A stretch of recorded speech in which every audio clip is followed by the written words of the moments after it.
Hello. When I was first asked to do this talk, I was really excited by the idea of an emancipatory city. The idea of a built environment that didn't make life harder felt wonderful and slightly radical. My thinking buzzed with ideas. Everywhere I went, I saw possibilities. I envisaged a world where every entrance was suddenly easy, and there were multiple entrances so that everybody was having an easy time. Walkways were wide. They eased congestion and the lives of wheelchair users and people with autism, at the same time as echoing the grandeur of cities like Bath. Public seating was everywhere, granting ease to the elderly, parents with toddlers, anyone in pain or with exhaustion, or just wanting to catch some rays. Decorative fountains were everywhere, not just for their beauty, but because the sound soothes mania. They often stood in quiet squares surrounded by bamboo, the leaves rustling gently in the breeze, blocking out the city noise and providing a sanctuary for people with sensory processing disorder. Drinking fountains were also widely available and had taps at multiple heights, great for the short, the tall, the wheelchair user, children, pets, everyone. Everyone would have a say in how the city was built, not just disabled people, but others whose needs are regularly ignored, like children. And yes, in some cities, children do have an input into city planning. Homes were again built for families to live in for life. Imagine housing that you can grow old in safely, and that if you end up in a wheelchair, you don't have to suddenly move home on top of everything else. Lots of high-quality public transport, not just for longer trips between cities and across cities, but just across the city centre, between different shops. Nature was brought into the city, calming our minds, providing a sense of wonder and cleaning the air. And all of this looks beautiful, without a hint of that oh-so-practical medical utility chic that we disabled folks are expected to welcome with joy into our lives. And then Stephen Hawkins died. My beautiful flight of fancy crashed to earth, dragged down by the reality of how people think about disability. Many people have written about the outpouring of prejudice that laced so much commentary on his demise, including some on our panel. And I recommend you read a couple of those written by disabled people. I don't want to talk about it in depth, although, trust me, I could. It's enough to point out that not one of those comments was unique to Professor Hawkins. Each and every one of them was an everyday, common part of the lives of disabled people. The tools we use are reviled, and I think it's safe to say we disabled people have all been told, I'd rather die than end up in a chair. A fact that is not borne out in reality. When we explain what reasonable adjustments we need to level the playing field, we have all heard, but I have to be fair to everyone else, as if we're asking for the moon on a stick. The idea that we don't have to try hard to gain recognition is also more than a little familiar. Although at the same time, those self-same people seem remarkably impressed that I continue breathing. Go figure. So, I hope we can all see that the built environment is only a small part of the recipe for an emancipatory city. The other ingredients, especially people's faulty perceptions of disability, may be harder to address. The political and social environment needs substantial reform, and it needed this even before austerity. Social provision of assistance that we need for what might be termed everyday tasks, rising, toileting, bathing, household tasks, childcare, the stuff of everyday life, all need to be provided, as does the money to redress the added costs of disability. This also needs not to be seen as a drain on resources, as so much of disability provision is regarded. but rather in a more accurate light as the creation of work, of jobs worth doing and valuable to society. Being a carer or a personal assistant is a job that can, in the case of a good carer or personal assistant anyway, transform the lives of people.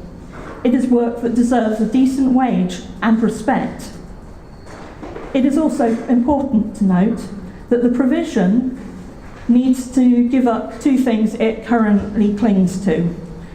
Separating provision between those needing physical support and mental health support, because, as you may have worked out, having a mental health problem doesn't protect you from physical disability.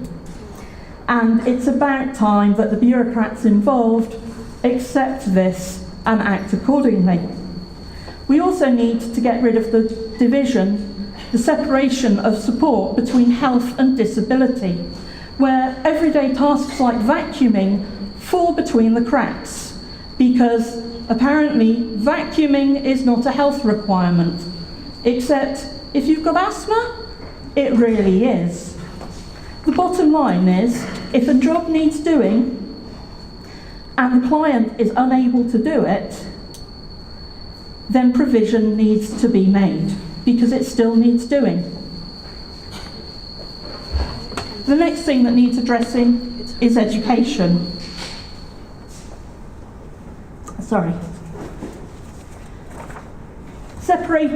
Separating education for children with disabilities leaves non-disabled adults who have little idea of how to talk to anybody with a disability, or at least one that they're aware of. It also leaves disabled adults either with a reasonable education but no connection with other disabled people, or disabled people who have been given a substandard education who have just as little idea of how to talk to somebody without a disability. In this scenario, absolutely nobody wins. So how do we make it accessible? Well, first, we need to take for profit out of the system and start treating education as something that benefits society, an idea that was routine when I was a child but seems to be dying at the moment. The same goes for healthcare. The buildings need to be accessible. We need to shrink the size of schools and class sizes dramatically, so teachers and their assistants actually have time to teach everybody in their class. British Sign Language can and should be taught from the very beginning of education, not just because it benefits the deaf community, but because the richness of that community can only add to that of society. This is just the briefest taste of changes needed. But I hope you can see one very important and positive fact. When we make schools truly accessible, we create an environment that is better for all pupils and all teachers, not just the ones with disabilities. This runs true for many of the changes we need to make in society. To make society accessible, let alone to make an emancipatory city. Another benefit of this kind of integration is it allows the able-bodied community to start gaining a more realistic insight into disability. Jobs also need to be accessible, again, not just the buildings, but the way in which the working day is structured. It is possible to reduce working hours so that what work there is more evenly shared and leisure time is increased, which fortuitously creates a few more jobs in the process. Flexible working hours are absolutely needed, as is the availability of restrooms, which means that more people can cope with doing work and everybody can work more efficiently.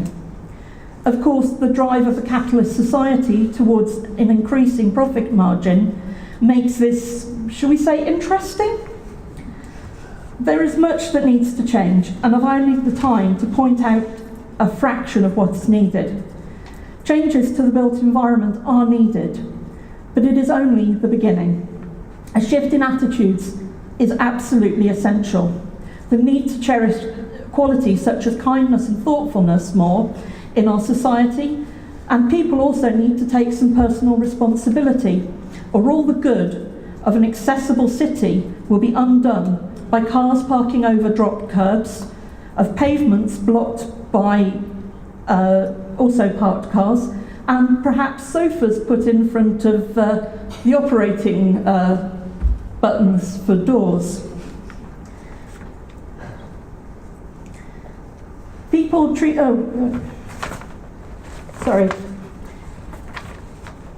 We need to look at what disability brings to the table, not just how it is challenging. And we need to start listening to and believing disabled people when they talk about their lived experience. Thank you.